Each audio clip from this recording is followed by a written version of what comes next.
So I've been kind of slow making this video for TARDIS Tackler. This is a reaction video to Silence in the Library, but I absolutely loved it. I mean, I've watched Kaylee's video, I've had the chance to watch it before making this, and I completely agree with her with everything. I mean, it's an amazing episode. Stephen Moffat is just an incredible writer, and it was so good. I mean, I'm going to start off with just books in general. I'm, as I'm sure a lot of you know, and as I'm sure a lot of you can see, a big book freak. I love books so much, and to have the whole concept of, a whole planet being a library, and the whole set of everything was amazing. Everything was just, it looked like they had tracks where you could like travel along with some sort of machinery to get from one point to the other.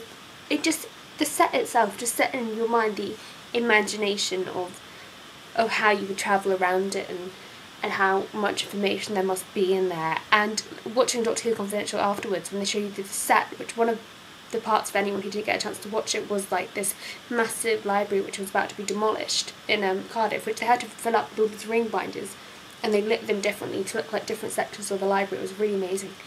But there's just something about books and just the immensity of books, which is great because there's still kind of a fear in silence and in darkness, and that I think prevails in libraries. I think libraries are wonderful places, but the big ones, the old ones, they can be really creepy as well. Like the Doctor says, it's the smell of books. I mean, you can have your Kindles, you can have whatever e-ink reader, you can read books online, but it's never the same. It's never the same as having a book in front of you and smelling that paper and that ink and feeling all that knowledge in your hands. And I know I sound like a bit of a freak, but I love the references to like spoilers and general bookie writer references as well. I love it when Donna said, "Isn't travelling with you just one big spoiler?" And then the Doctor's response, "I tried to keep you away from major plot developments." It's just, little things, little geeky book things, which were really, I found really funny. And just the reference to spoilers throughout the episode, I thought it was really good. I mean, it's a big part of the whole reading experience when you're reading like a massive series and you don't want spoilers for what's going to happen next. It's just, I thought they played on that really well, especially Doctor Who, where like spoilers are everywhere and you have to do everything you can to shield your eyes from them. The girl, as she's credited, it's a recipe for a great scary story. I mean, you've got the child, like with, as Kaylee said, the massive amazing eyes, the great actress, but who's kind of possessed in a way. You've got the psychologist who's like, you're not quite sure whether he's good or bad, you're not quite sure what's up with him, he's trying to warn her that she's got to stay in this fantasy world, but you're not sure whether he's trying to play on her kind of messed up way of thinking, not messed up way of thinking, but her fear that what she sees in the library is real. Then you've got the music box music as she flies along. It's just this creepy, quiet music that plays on the silence. It sounds like a wind-up doll, like a China doll. I can easily imagine like some creepy China doll creeping up the stairs. It's that music that I associate with everything scary. It's the absence of big percussion. It's this quiet, tinkling tune. And also it's very fitting for library, where obviously again silence, darkness, great recipe for creepy children, for a creepy story in general. And of course, I mean, that they picked up on that. They had Fear Her, they had young Renette, the beginning of The Girl in the Fireplace, who was scared. They had The Empty Child, and Dr. Dances, of course, like the fear of children, the fear of being separated from your parents, the fear of not knowing who your parents are. And not only in Doctor Who as well, I mean in shows like Heroes, the little girl in that, I can't remember what her name is, the carer's fear of what the child is seeing, that how terrified they are and how alone that they feel, and how they'll react to that. So I thought I played very well on the parents' fear as well.